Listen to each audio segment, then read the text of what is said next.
Lycanbeasts. So alike to humans, yet at the same time also very different.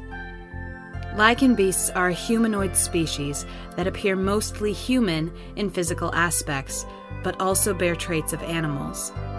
Depending on the animal, a Lycanbeast can have bestial ears, tails, fangs, claws, eyes, and even wings.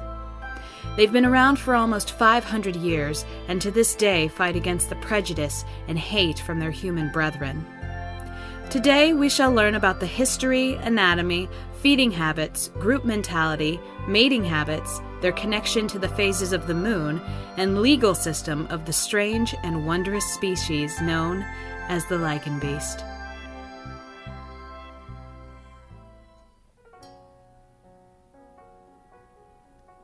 The first Lycanbeast on record was a boy named Leon Gold. He was born to human parents on May 23, 1522, in what is now Portland, Oregon. The boy left his mother's womb with the tail, ears, fangs, and claws of a lion. Unfortunately, he was born in a very superstitious time and was thought to be possessed by a devil. And thus, he was drowned after a priest spent nearly 10 hours trying to exorcise him. Leon was not the last strange-looking child to be branded a demon and fated to a cruel death. In the species' first year alone, nearly 6,000 newborns were stolen from their mothers and brutally killed on the accusation of demonic possession. Many families, however, could not bring themselves to give their babies over to the authorities. Thus, a large group of new mothers and fathers fled with their infants into the woods and raised their children in secrecy. More and more of these sanctuaries popped up around the country as the species' population began to grow. And as more colonists came across the sea, news of the same occurrence happening in other countries reached everyone's ears. By 1530, the world had finally come to accept that they were here to stay. But humanity was still far from welcoming, and they branded the new species Lycanbeast, cursed animals.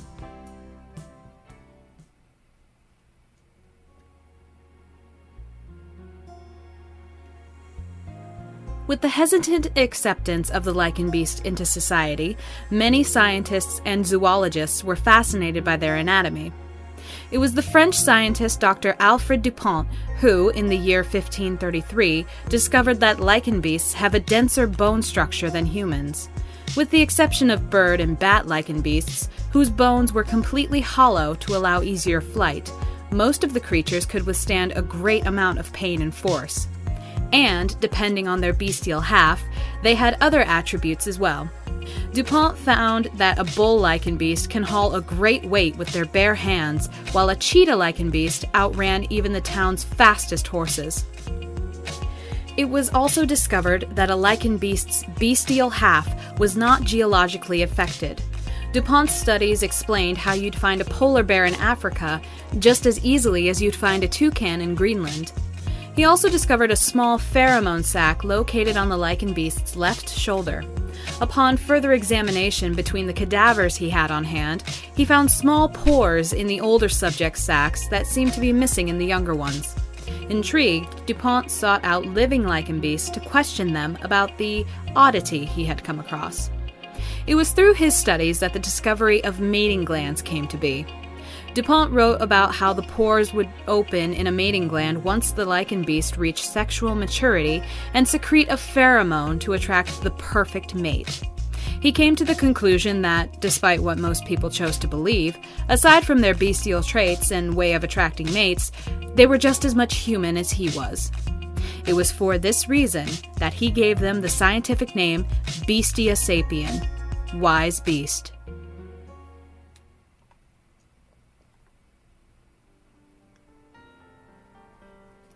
While Dr. Dupont was conducting his research into Lycanbeast anatomy, over in Ireland another set of experiments were being done. Zoologist Rebecca Jennings was the leading mind in discovering the feeding habits of this new species.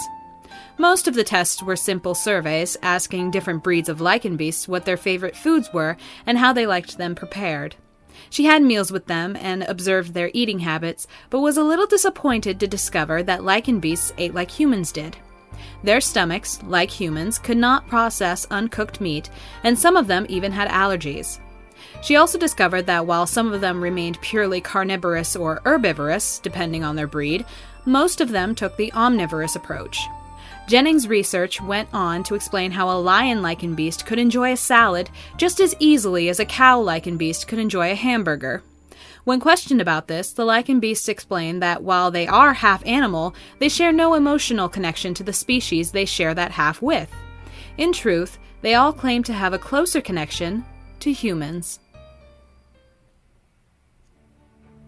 Jumping ahead to the year 1842, Lycanbeasts were still being treated as second-class citizens and simple animals in their towns and cities. Many suffered verbal and even physical abuse from humans, taunted with words like cursed, plagued, and diseased. Over 87% of Lycanbeasts were unemployed due to prejudice and hatred. So, it was no surprise when so many of them agreed to act as protection on the wagon trains heading west in return for a claim of the land.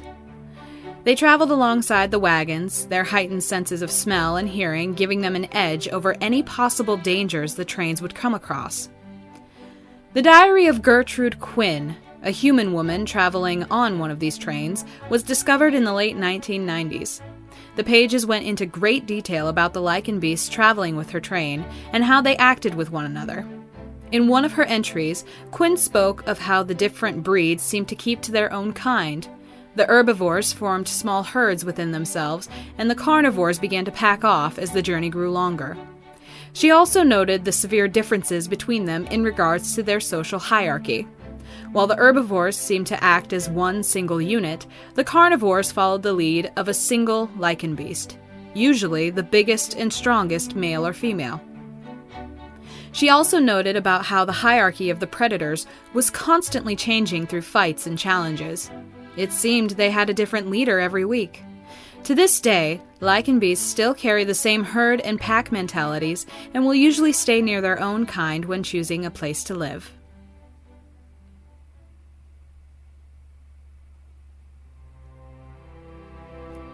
The mating habits of Lycanbeasts have been the subject of debate since the birth of the species.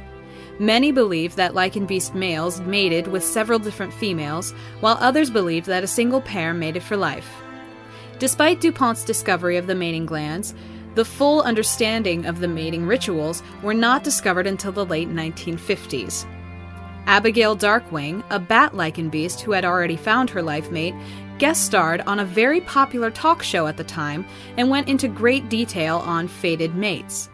She explained that the pheromone sacs in her species would secrete a scent that only one other Lycanbeast would be attracted to.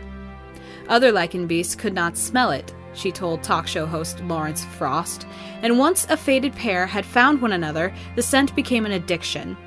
These two would then be referred to as life mates or a fated pair.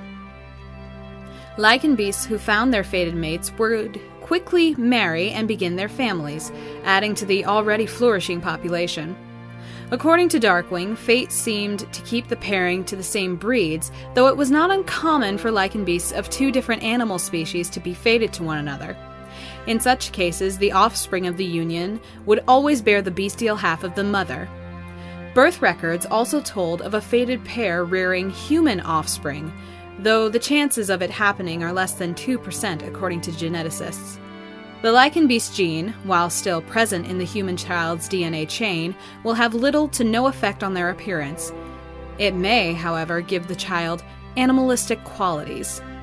For example, they may have heightened senses, depending on their bestial halves of the parents, and they may even be able to exhibit the noises of said animals. Fated pairs who gave birth to human children often faced ridicule from both human and Lycanbeast societies alike. So more often than not, the child was given up for adoption and the pair would simply try again. The child would then grow up and produce a Lycanbeast child with their own partner many years later. But not everyone was happy with the mate chosen for them. Some Lycanbeasts refused their mates and tried to deny the feeling by infidelity or just avoiding them altogether. those who tried to seek pleasure outside their fated union found themselves unable to perform and usually went back to their mates in the end. Darkwing then went into horrific detail, telling stories of how some Lycanbeasts became angry at what was chosen for them and would kill their mate. However, despite the absence of the mate, the feeling was not gone. Without the pheromone to calm the bestial half, Lycanbeasts were said to go insane. A few devolved into a more primal state and became exceedingly violent, while others became cold and calculating killers. Some of the most famous serial killers in history were Lycanbeasts who had denied their fated mates. Lycanbeasts who lost their life mates due to natural causes also suffered the pheromone withdrawals, but to a much lesser extent. These people were then free to seek companionship with others in a similar position, though they would still crave the scent of their first partner. Some even found themselves a human partner, though this was still looked upon with disgust by both species.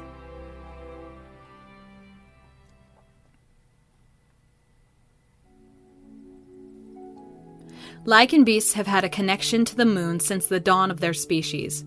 With each new phase, the primal beast inside of them fights for control. By the time the moon has reached its fullest form, their humanity is practically non-existent. Herbivores become extremely agitated or cautious, while the carnivores have been known to turn on their own friends should they cross paths. However, studies have shown that despite the effects of the moon, fated pairs and family members seem resistant to the violent urges. Studies into the mindset of the Lycanbeast did not truly begin until the mid-2000s. In an attempt to further understand the mental changes in Lycanbeasts, psychologist James Bradford teamed up with lunar geologist Francis Gregory and interviewed over 100 Lycanbeasts. Each one described similar feelings of lightheadedness as the moon continued to rise, followed by a loss of memory. Some recalled a massive wave of anger before blacking out, while others could recall small flashes of memory throughout the night. The biggest common trait found in the interviews were the overwhelming accounts of rage during a harvest moon.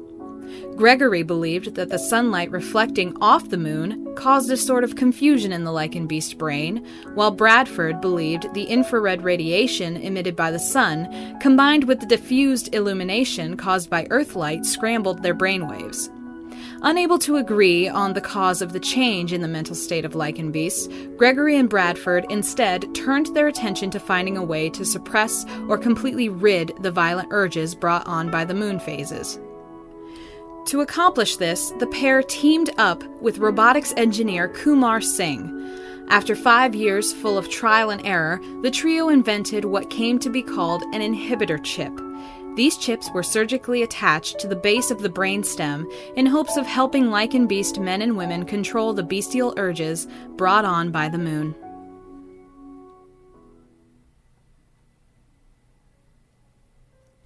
The first Lycanbeast to be placed on trial was Nigel Swiftclaw, a cheetah who was accused of breaking into Rose Blanchard's house and nearly beating her to death. He had to represent himself since no human lawyer was willing to, for fear of ruining their reputation.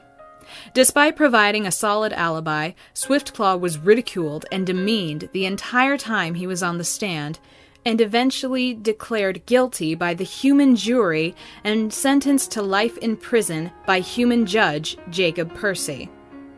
Lycanbeasts everywhere were outraged and calling for a retrial, but Percy refused. Over the years, many Lycanbeasts were brought before a human trial and forced to represent themselves to an entire room of people who only saw them as mindless animals. And any Lycanbeast who tried to take a human to court was forced to watch as their case was immediately thrown out for one reason or another, the most common being lack of evidence. For years, the community was frustrated and angry. Why were humans the only voices allowed to be heard in a court of law? Fed up with the injustice and wrongful accusations, a large group of over 40 Lycanbeasts began to study law in the year 1982. Faced with many years of ridicule, they each worked hard until they had achieved their goal. They became the first Lycanbeast judges and lawyers in history and petitioned to form their own legal system. By the end of their first petitioning day, they had over 12,000 signatures and were granted permission to form the Bureau of Lycan Laws and Regulations, or the BLLR. Over the years, more and more Lycanbeasts joined the BLLR as judges and lawyers to represent their own kind in court. A Lycanbeast charged with any illegal acts against humans is tried and convicted by the BLLR, not a human court, to avoid any prejudice and misjudgment.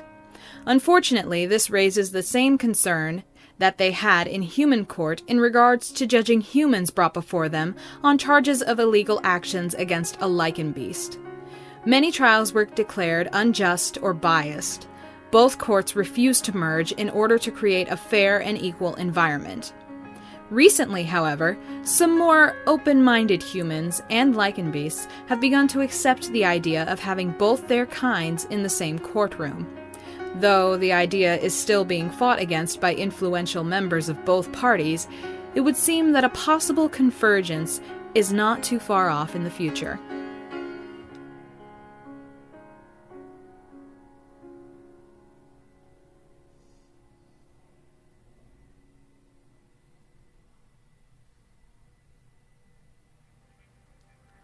Geneticists are still unsure as to how the Lycanbeast came to be.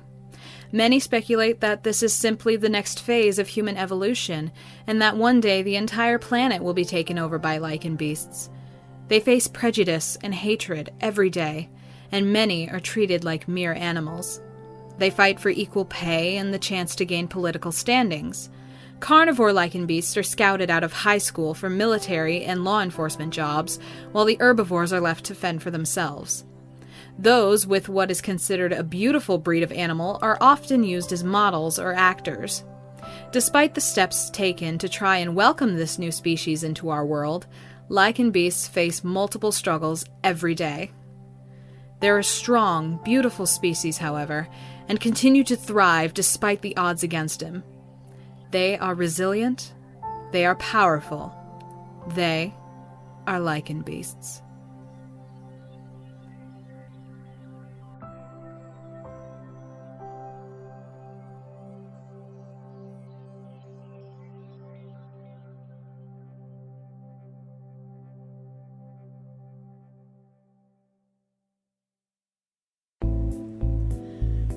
Hello everyone, I am the LittleRagdoll, and I just wanted to thank you all for supporting my channel and enjoying my content. If you're new, be sure to hit that like and subscribe button and to turn on notifications to ensure that you never miss any of my weekly videos. The link to my Discord server can be found in my profile. You can chat with me and meet some really incredible people. So, until then, stay safe, have fun, and I will see you in the next video.